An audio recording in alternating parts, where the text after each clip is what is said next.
What is Generation Zero? Generation Zero is an open-world first-person shooter set in a reimagined 1980s Sweden. While you were away from home on an excursion, hostile machines have taken over. It'll be up to you to kill, loot, hide, and survive, all while figuring out the mysteries of what happened to everyone that you know. Now before the game launches, you'll be able to create your own 80s hero character. You can choose between male and female and 6 different character models.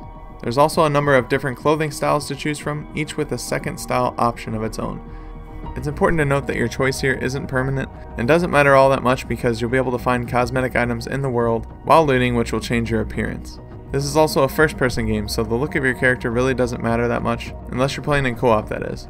Speaking of that, you can play this game completely solo, or you can team up with up to 3 friends in a seamless co-op experience. You can have it set to where friends can automatically join your game and they'll be able to spawn on your location, or you can set it to invite only, where you can only invite the friends that you want.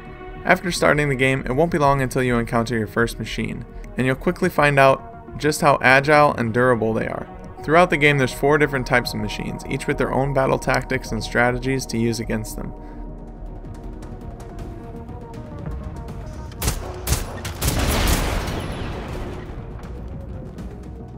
Once an enemy sees you or you engage them, you'll enter into combat. Now from here, you'll either destroy all the machines to win the combat, or you can hide, and if they don't notice you for a while, you'll successfully escape combat, and then they'll keep patrolling that area looking for you. Either way, winning the combat by destroying them all, or hiding successfully and eluding them, you'll gain XP for your character, which will help you level up. You'll have to decide which path is the right one to choose in certain situations. Being stealthy can save you ammo and precious resources, but you might not be able to loot something that the machines are surrounding. Taking them on in combat will allow you to loot freely, but it will also cost you ammo and possibly healing. The machines in this game are pretty intelligent. They'll flank you, they'll work together, and behave differently if they are fighting you alone or with a group. For example, if there's multiple machines, they'll push you and they'll try and flank you, and they'll be very aggressive, but if there's just one left, it may even try and run away from you or get a better angle from you. One pretty awesome thing about Generation Zero is that enemy machines are persistently simulated in the world, meaning if you fight one but don't destroy it, and happen to encounter that same machine again, it'll bear those same battle scars from your first encounter. If you took a certain part of the machine off or damaged it at all, it'll still bear that damage the next time you see it, no matter if that's a couple minutes later or even weeks, they said. That machine will continue to roam an area and may be easier to fight the second time around. Now after you defeat some enemies or after you find some buildings to loot, you'll find a number of different weapons, attachments, distraction items, destructive items, and healing to choose from.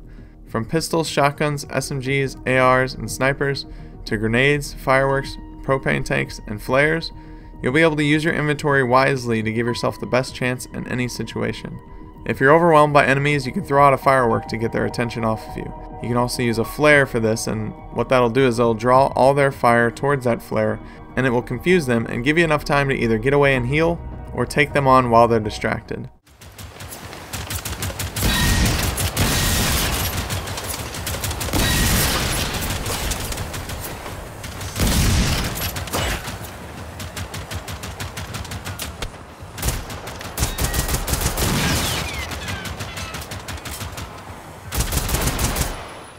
You can really play through the encounters the way that you want to.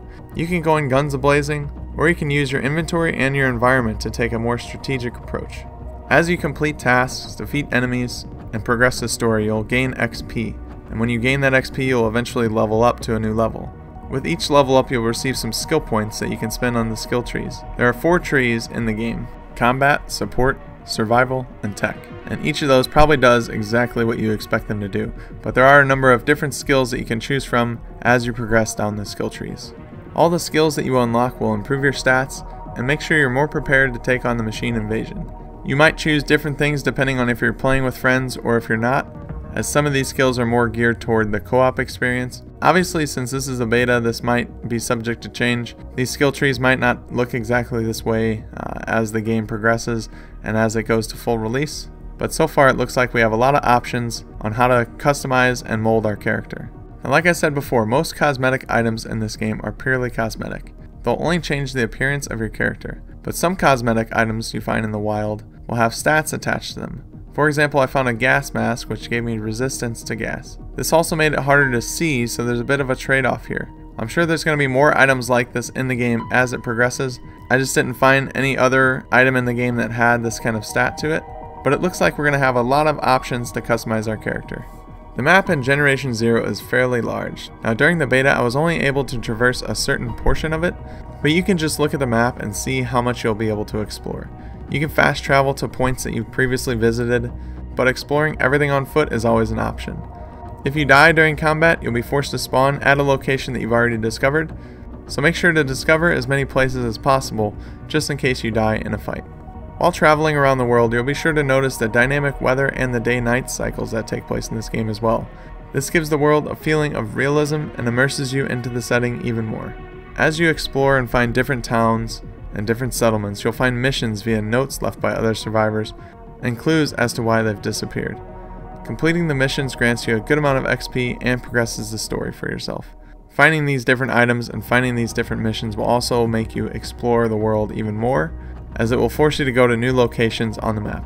Now, I'll have to say that the game runs very smooth on the Xbox One X, and it really does look beautiful. The frame rates seem to be locked at 30, and it has some kind of motion blur to trick you into thinking that it's even higher than that at times.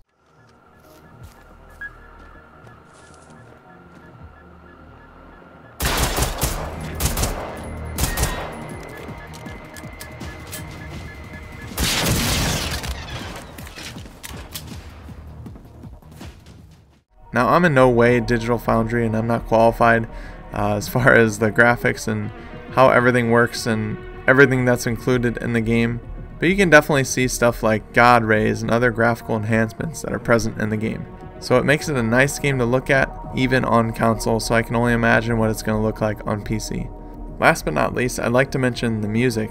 Set in the 1980s, you'll definitely notice the inspiration.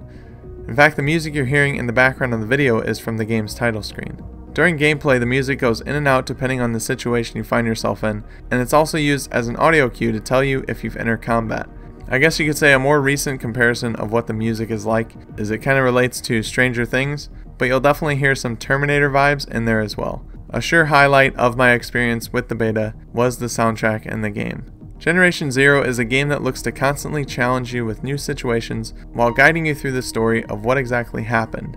You won't find award-winning voice acting, as I've yet to hear a word spoken, but you'll get to evolve your character as you progress through the game while taking on more demanding encounters. Generation 0 has a release window of 2019, and it will be available on Xbox, PS4, and PC. The game seemed extremely polished in the beta, so I'm sure a release date isn't too far off, but there just hasn't been an official announcement as of yet. I enjoyed my time in the beta, and I'm sure the beautiful landscapes of the reimagined 1980s Sweden will keep me coming back for more. I have to say, when this game comes out, it's a definite buy for me. From what I've experienced, it's one of those games that you can just play and you can get immersed in as you go along and discover what really happened. Remember to like the video if you found it useful and subscribe to stay up to date on all of my content. I hope you guys enjoyed this one because I definitely enjoyed making it. But with that being said, I hope you guys have a good rest of your day. Until next time, I'll see you later.